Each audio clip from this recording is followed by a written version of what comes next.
Bueno, estamos nuevamente en otra jornada de geografía profesional. Arauz, él es geógrafo de la Universidad de Chile, profesor de la Universidad de Chile. eh, bueno, es geógrafo, doctor en geología también. Y él ha estado vinculado a temas de geografía física durante toda su carrera. Él tiene una experiencia tanto docente como en consultoría. Y básicamente él se ha desarrollado en variados centros de investigación, como el CEASA en la región de Coquimbo o el SECUA en Punta Arenas. Y bueno, tiene una línea de investigación que básicamente está orientada a lo que es la glaciología y la hidrología, también la geomorfología. Eso ha sido como su área de especialización. Así que para nosotros es un placer tener a José y que nos pueda mostrar parte de su experiencia aquí en geografía profesional. Adelante, José, un gusto tenerte con nosotros. Muchas gracias por el cariño, muchas gracias por la presentación. Para mí también es un gusto poder estar acá con ustedes. Tuve la suerte de al poquito tiempo estar egresado, haber viajado a Punta Arenas, donde trabajé ahí como investigador, como asistente de investigación en el Centro de Estudio del Cuaternario, viviendo 4 años en la región de Magallanes, con muy buenos recuerdos, digamos, de allá. Y luego migré al norte del país, no al extremo norte, sino que a la región de Coquimbo, trabajando en el Centro de Estudio Avanzado en Zonas Áridas, también como asistente de investigación, siempre vinculado a la geografía física, siempre vinculado a las geociencias y tal como decía Ricardo, inicialmente como asistente de investigación en glaciología, ¿cierto? Pero con el pasar de los años mi escala temporal y espacial fueron cambiando y me fui moviendo de las variaciones de los últimos 50 años en los glaciares a moverme a las variaciones de los últimos 20.000 años en el entorno de los glaciares, ¿cierto? Entonces me bajé del hielo y empecé a trabajar en el área, digamos, cercana, viendo básicamente geomorfología glaciar y periglaciar eh, para tratar de reconstruir la historia del clima y los glaciares en los Andes sur y australes. En ese mismo contexto terminé en marzo de este año un proyecto Fondesit de iniciación que está vinculado a esta reconstrucción de la historia del clima y los glaciares en los Andes de Nor Patagonia. Hoy en día y desde hace los últimos 2 años tengo la suerte de ser el presidente de la Sociedad Chilena de Geomorfología. Hoy por hoy estamos trabajando con colegas de la Universidad de Concepción en una postulación FONDEF IDEA de estos fondos I más D más I, innovación, desarrollo, no, investigación, desarrollo, innovación, para el desarrollo de una plataforma de visualización y modelación de datos para simular inundaciones fluviales. Y esto también desde la perspectiva de poder recopilar, homologar y de una vez por todas establecer un estándar en el mapeo geomorfológico en Chile, que no hay hasta ahora. Muchas investigaciones se han hecho muy buenas, desde los estudios de Tricart y otros colegas del profesor Araya, ¿cierto? Que han hecho mapeos maravillosos, digamos, de ciertos sectores, pero hoy en día hay investigación que está nucleada, ¿cierto? En algunos lados y no hay una estandarización, por ejemplo, de los términos que se ocupan, de cómo se presentan las geoformas en los mapas, y es necesario empezar a unificar eso, pensando a lo mejor un poco en cómo son las hojas geológicas del Serna Geomin, ¿cierto? Y pensar en hojas geomorfológicas del territorio nacional. Como pueden ver en la fila de arriba hay cosas que están muy vinculadas a la investigación, pero en las tres publicaciones que están abajo, incluyendo un capítulo de libro en geografía contemporánea, y porque yo me defino como geomorfólogo, ¿cierto? Entonces quizás decir en términos súper, súper simplificados qué es la geomorfología, ¿cierto? Y la geomorfología nos enseña a leer el paisaje. Ahora, cuando yo presento estas definiciones en el contexto de la academia, uno pone fotos súper honderas de Torres del Paine, del desierto de Atacama, del trazado del río Báquer, por ejemplo. Pero acá cambié las fotos y quizás no son tan honderas, pero creo que representan lo que quiero tratar de ir retratando en esta presentación. Si ustedes se fijan, acá tenemos la región del el norte del país, ¿cierto? La franja litoral, intervenida acá con una autopista, un sistema de laderas, ambientes sometidos a lo que tiene que ver ahí con la erosión, ¿cierto? del mar y con los cambios y las dinámicas propias que se viven en estos sectores, que, por ejemplo los vemos áridos durante gran parte del año, pero cuando tenemos, por ejemplo, eventos ENSO, generalmente, o el Niño, ¿cierto? Hay precipitaciones abundantes y conocemos súper bien los procesos de remociones en el norte del país, ¿no? Luego tenemos una foto acá de Chile Central y el piedemonte de Santiago, ¿cierto? La cordillera recién nevada, que terminan repercutiendo en un entorno que ha sido ocupado y muchas veces mal ocupado, ¿cierto? Por tanto, todo esto que está acá, ¿cierto? Eventualmente no se preocupó de escuchar o leer, más bien dicho, ¿cierto? El paisaje y las dinámicas que aquí acontecían. Y esto es lo que podemos ver a simple vista, ¿no? Recordar también que acá, esto ya es más geomorfología tectónica, ¿no? Tenemos el trazado de la falla inversa de San Ramón que cruza ya 10 comunas de Santiago, entendiendo que también pasa por Pirque, ¿no? Y finalmente acá en la lámina inferior, Puerto Williams, que se vio meridianamente afectada, ¿cierto?, por este terremoto del sur del extremo austral del territorio nacional, ¿cierto? También un entorno bien agreste desde el punto de vista también de la componente climática de la geomorfología, muy cercano a procesos de deglaciación muy, muy recientes, donde también hay una influencia importante de lo que ocurre con la dinámica de los fiordos, el retiro reciente de los glaciares, entonces también es un área bien, bien interesante desde la perspectiva de entenderla, de leerla de buena manera, para poder, digamos, saber cómo la vamos a ocupar. El factor común quizás en las tres fotografías tiene que ver con que gran parte de estos espacios han sido ocupados y muchas veces mal ocupados, precisamente por no entender un poco o no leer de forma correcta el relieve, ¿no?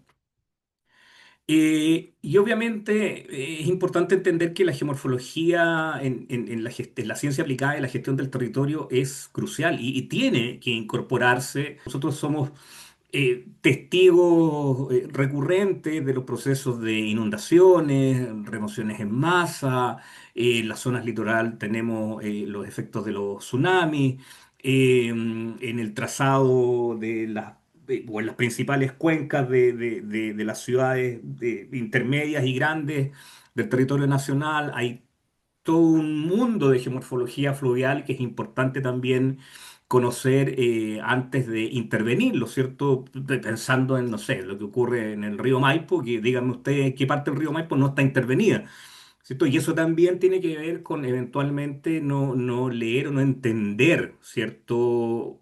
Que la forma del terreno, estoy leyendo acá lo que está en negritas, ¿no? Es la base para poder planificar un futuro sostenible, ¿no? Entonces ahí tenemos ejemplos claros de estos procesos de inundaciones, remociones en masa. La foto de acá abajo es la villa Santa Lucía, ¿no? En la región de Aysén, donde eventualmente también hubieron problemas importantes producto de esta interacción entre el clima y el relieve, generándose, digamos, este proceso de remoción en masa de escala importante. Y muchas veces vemos que después de que ocurren estos procesos y después de que se presentan estos eventos extremos, muchas veces la gente que habita estos lugares y que también tiene una componente ahí, digamos, de querer un sitio en particular, no esa es la palabra exacta, pero yo le puse querer, vuelven a ocupar estos mismos sitios, ¿cierto? A veces por decisión propia, a veces por obligación, o a veces porque cuando hay relocalizaciones de habitantes de un sector en particular, producto de un evento climático, geomorfológico extremo, terminan siendo relocalizados en lugares tanto o más peligrosos. ¿Cierto? Entonces, nuevamente ahí hay un llamado importante a cómo quienes trabajamos hoy en día en tratar de entender el paisaje, podamos aportar respecto de lo que vemos hoy en día, pero también tener súper en cuenta y muy, muy presente cómo van a evolucionar estos relieves en el futuro, ¿cierto? Porque una cosa es ver la foto estática de lo que hay hoy en una región en particular, pero hay que entender que el territorio es dinámico, que la dinámica climática en esta era del antropoceno, perdón, también es extrema, ¿no? Y creo que todos quienes están escuchando saben que hoy en día la recurrencia de ríos atmosféricos va a ser cada vez mayor, cada vez va a ser más intenso. Y si bien es cierto, vivimos en un contexto climático de hipersequía, no podemos descartar que eventualmente, ¿cierto? En esta época de la medianía de año que pasó hace poco, recuerden ustedes que junio 2024, junio 2023 fueron, digamos, meses bien cruciales desde la perspectiva de precipitaciones extremas en el centro y sur de Chile, que generaron, digamos, procesos de inundación que ciertamente desde la historia probablemente no estaban retratados, porque no se hace caso también a la gente que vive acá hace mucho tiempo y te puede decir dónde eventualmente ocurrió un proceso de inundación, pero que lamentablemente se cometió el error de no ver la evidencia geológica o la evidencia geomorfológica que te indica, ojo, que tú tienes procesos de inundaciones históricos que pueden tener un periodo de recurrencia de más de 100 años, por tanto no somos capaces de verlos directamente, eventualmente, eh, van a ocupar cierto espacio del territorio, ¿cierto? Y ahí falta una lectura nuevamente, ¿cierto?, del paisaje de forma apropiada o integrada de buena forma a los planes reguladores. Hoy en día, lo ideal sería poder incorporar, ¿cierto?, la geomorfología o las geociencias en general. Yo estoy acá haciendo barra por la geomorfología, pero las geociencias en general como un insumo esencial para poder fortalecer, mejorar, modernizar, ¿cierto?, el sistema de evaluación de impacto ambiental y los instrumentos de planificación territorial. También acá incorporé una sección estratigráfica, ¿no?, donde eventualmente uno también puede ver los procesos in situ. ¿Por qué agregué eso? Porque también a veces se genera una suerte de vicio, ¿ah? En términos de sobrevalorar este tipo de información y no quedarnos con lo que ocurre en terreno. ¿Ah? Esto son cuestiones complementarias y se tiene que validar la información en el campo. Y ahí las geógrafas y los geógrafos, la gente que trabaja en geociencia, tiene mucho que decir, ¿cierto? Y desde la perspectiva de lo que hago yo, que es lo más palio, ¿cierto? Entender cómo los procesos del pasado pueden explicar cosas que están ocurriendo hoy y pueden explicar cosas que van a ocurrir en el futuro, ¿no? Entonces, de alguna manera, tenemos que tratar de tender puentes, ¿cierto? O de poder comunicar de buena forma este conocimiento técnico, científico, a quienes toman decisiones. En ese caso, o en ese ámbito, la geografía tiene, digamos, un plus. Y bueno, hay ejemplos de estudios de casos, ¿cierto?, en Chile respecto de lo que tiene que ver con la geomorfología, ¿no? Delimitación de zonas de riesgo, por todo lo que conocemos de remociones en masa, particularmente el cajón del Maipo, ya sea en la parte baja del cajón del Maipo, hasta, digamos, la zona pedemontana, de la Florida, Peñalolén, ¿cierto?, que son sectores que se han visto sumamente afectados por estos procesos de aluvionales, donde obviamente es cierto poder definir un buen mapa geomorfológico que muestre la evidencia de estos procesos en el pasado, si es que no han sido urbanizados estos sectores, obviamente, eh, nos permite prevenir, digamos, que esto vuelva a ocurrir, ¿no? Eh, eh, e insisto, ¿cierto? Creo que ahí está repetido el tema. Luego tenemos el plano de Valparaíso, ¿cierto? Donde eventualmente, ¿cierto? También hay elementos interesantes de destacar respecto de identificar problemáticas y hacer una correcta planificación del territorio.